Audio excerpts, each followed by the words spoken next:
Do you feel frustrated when you cannot do something you want to? Do you feel unsatisfied with your income? Do you want to be wealthy? In this book, you will learn what it takes to be a millionaire. You will know why millionaires are early risers. Waking up early is a common practice for wealthy people.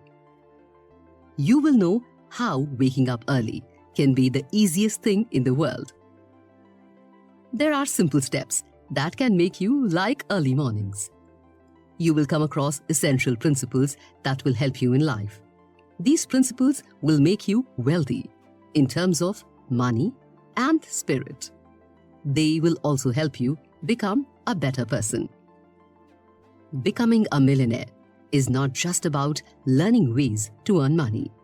It also involves changing yourself. It is changing yourself into becoming a person that will attract wealth. Who you are as a person is your greatest strength when it comes to being wealthy. Why mornings matter? There are two types of morning people. They are the overwhelmers and underwhelmers. Jim is an overwhelmer. He gets up late in the morning. He hates waking up. He hurries around the entire house. Jim puts on his clothes, barely eats, and goes to work. He thinks that 24 hours is not enough for one day. He always needs more time.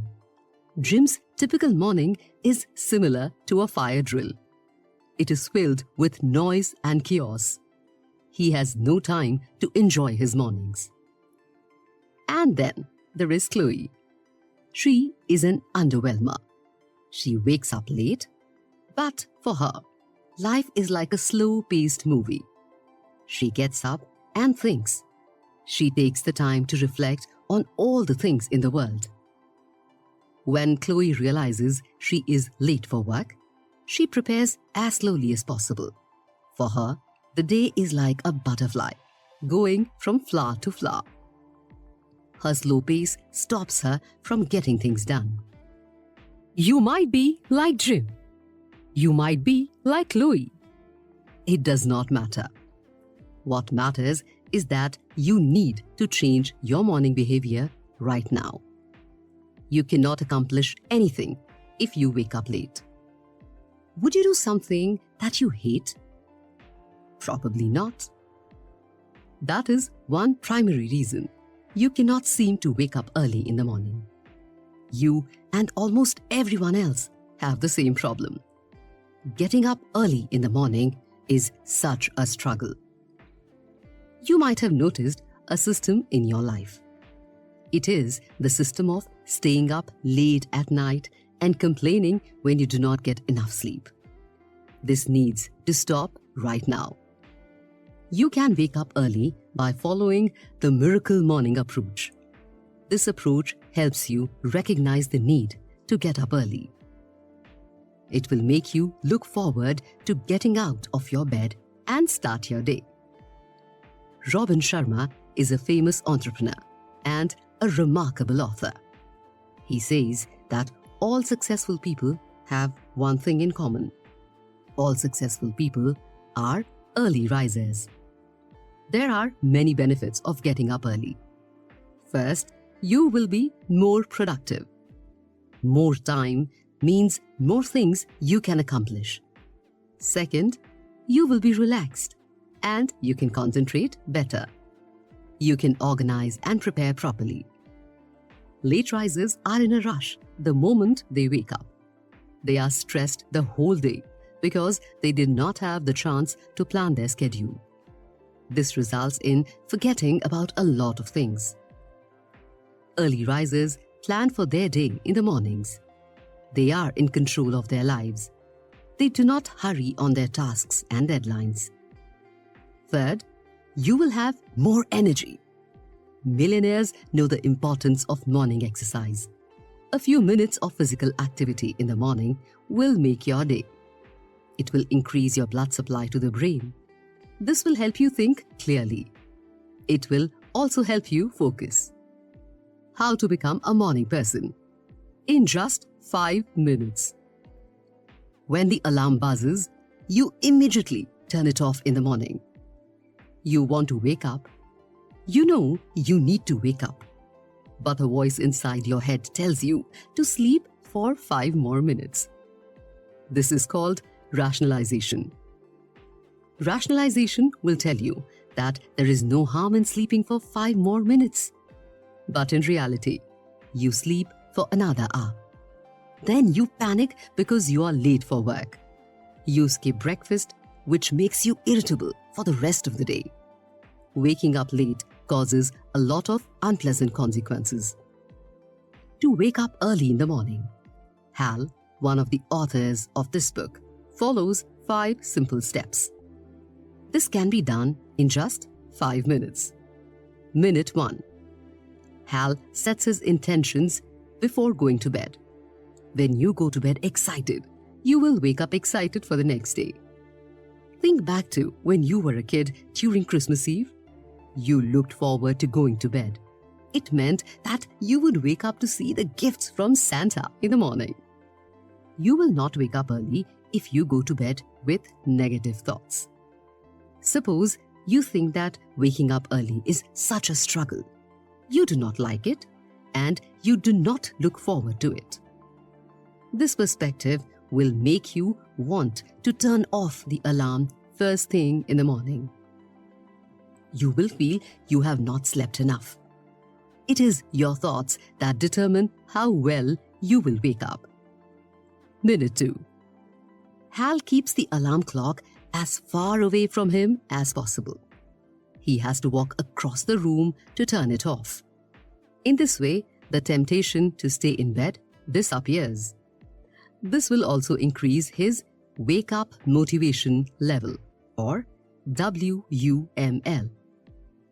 WUML is what Hal calls his urge to get up in the morning. Your WUML is at its lowest when you wake up. You will want to hit the snooze button on your alarm, but when you get out of the bed and walk across the room, your WUML will increase. The motion creates energy that will help you wake up. Minute 3. Hal brushes his teeth. When you wash your mouth, you feel fresh. This will help your body to get rid of drowsiness. Your WUML will also increase. Minute 4. Hal drinks 1 glass of water. Doing this will replace the amount of water your body missed while you were asleep. Hal puts a glass of water on his nightstand to make it easier to do. Minute 5 is to do a simple workout routine or jump into the shower. This last step ensures that you will never want to go back to bed. The life savers. Hal experienced 2 of the most depressing things in his life. 1, he died for 6 minutes in a car crash. 2, his business was failing. Hal felt lost. He did not know what to do anymore. It seemed like all he had was bad luck. But Hal did not waste time feeling sorry for himself. Instead, he looked for ways to succeed. Then he came across a list of 6 practices. These practices promise a better life if you apply them daily. Hal saw no harm in trying them, and so he did. Guess what? Hal succeeded in life. Now he calls these principles life savers. Savers are simple, everyday practices. It helps you to improve physically, mentally, emotionally, and spiritually. Savers will also help you gain clarity and keep you focused. Savers stands for silence, affirmations, visualization, reading, and scribbing. Silence helps you start your day peacefully. In your time of silence, you can practice meditation or reflection. Deep breathing and thinking about the things you are thankful for are also things you can do. A moment of silence helps you remain calm. It helps you to be prepared for the responsibilities that will cause you stress. Stress is your body's worst enemy. It releases a hormone called cortisol in your body. Cortisol interferes with your learning and memory. It also makes you gain weight.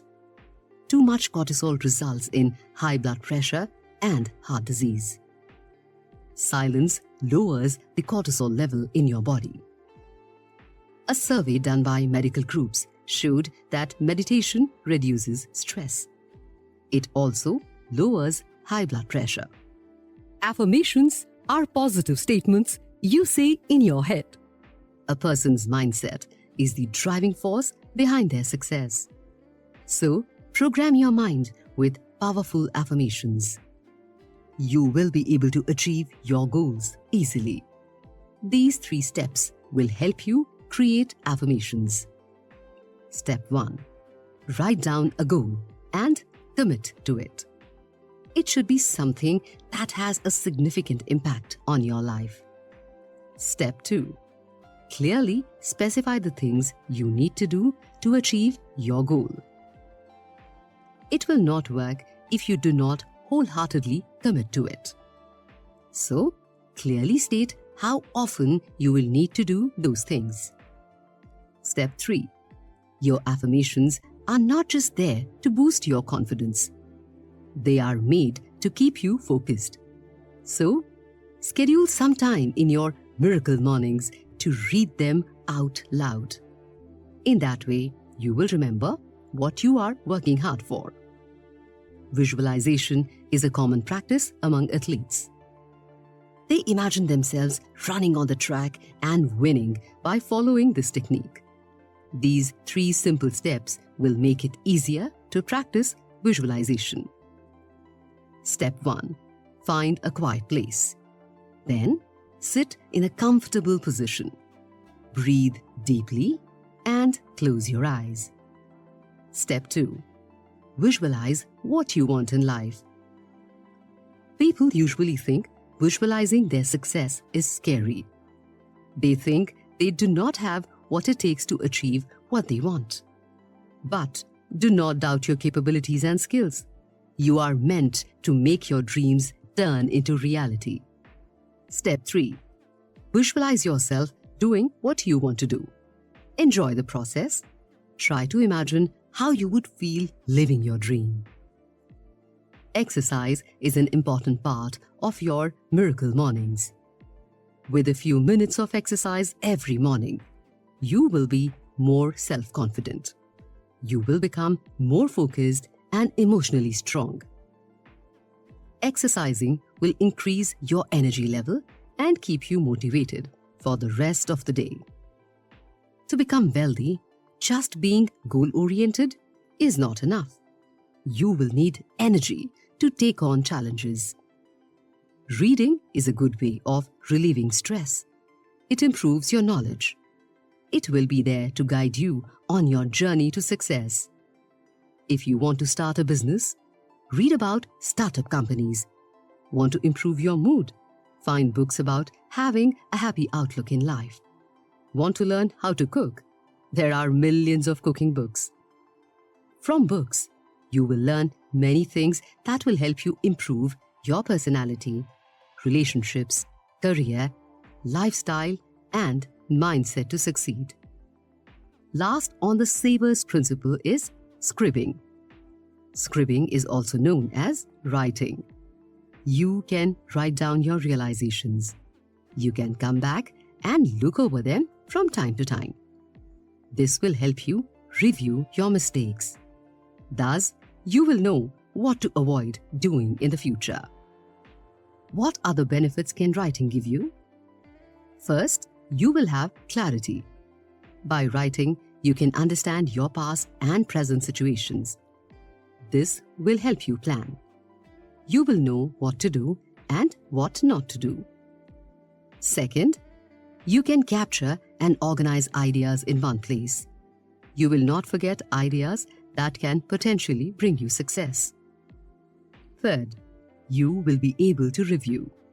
You can record and review the lessons learned from your successes and failures in life. Writing will help you correct your mistakes. Fourth, you can see your progress. You can read your journal entries from a week or a month or a year ago. Then you will see how much you have grown over the years.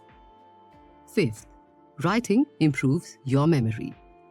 You will never forget about anything ever again. The woodpecker effect. You will get different answers when you ask millionaires how they became millionaires. Some would say role models inspired them. Some would tell you they are good at negotiating. Others would just say they got lucky. However, there will always be one thing common in all of them. Millionaires have persistence. Persistence is an old concept. Everyone from parents to marathon runners needs persistence. Being persistent means that you do not give up. The idea is to keep going even when things are going difficult. But there will be times in life when you should know to give up. This is similar to a woodpecker. The woodpecker has a choice to sit in one tree and peck for hours. This pecking can result in the woodpecker getting food. But there is the possibility that it will not get any. The woodpecker's problem is whether to keep pecking on that tree or to find another tree. Not knowing when to quit can be confusing. Here are reasons why you shouldn't do it. First, you should not quit because of mistakes. When Hal's business began to succeed, he opened 4 offices in 1 year. He was too excited. He was hiring people fast. Hal would make endless lists of things to do and problems to solve. This was a big mistake. When the stock market crashed, he had 4 offices he could not afford. He had to stay with people who could not do the job properly. In the end, he had to close down 2 of his offices. Hal lost a lot of money. He had to admit that he had made a mistake. He had to let go of people who had depended on him for their job. But now, when he looks at those mistakes, Hal is grateful for the experience. He would never learn in life if it had not been for those errors. Every morning, he revisits these experiences and reflects on them. Mistakes will happen, but they are not a reason to quit. Instead, they are reasons to move forward. They remind you not to make the same mistakes again. Second, you should not quit because of fear. People often say the mind is a wonderful servant, but a bad master. The mind is the master if it makes you overthink. Your thoughts make you afraid to do anything. Often, Hal would find himself thinking before acting. He discovered that he was terrified of doing anything related to his business. But he found a solution. Hal realized that the best thing was not thinking but just doing it. Fear paralyzes you. It will stop you from being successful. Suppose you need to do something important. You need to call a potential client. You are afraid that he will reject you or get angry at you. Stop thinking. That is your fear telling you not to try. The best thing to do here is to ignore your fear and anxiety. Call that client. It will not be easy to do it at first, but that is what your miracle mornings are for. You can meditate or reflect on this call early in the morning. You can visualize yourself having a successful conversation with that client. This will give you the confidence to push through with the call. You have learned the reasons not to quit, but you should also know when it is time to stop. Hal opened an English language school for immigrants, but he did it when the US housing economy was crashing. The timing was wrong. He also hired the wrong person to manage the school. When he lost $35,000, Hal knew that it was a sign to quit. However, he did not. He invested more than $650,000 in the business. In the end, the company failed. Ask yourself if what you are doing is working. When you read a book on wealth, you have to know whether it leads you there. If it is not, why bother reading the book? Perhaps you are enjoying what you do. You love working on your business. However, you're not making enough profit to sustain it. What you should do is to think of strategies. Maybe you should cut costs such as free drinks or meals. Perhaps you should not upgrade office equipment for now. Suppose you found out you do not like working on your business. It is also failing. The best option would be to quit.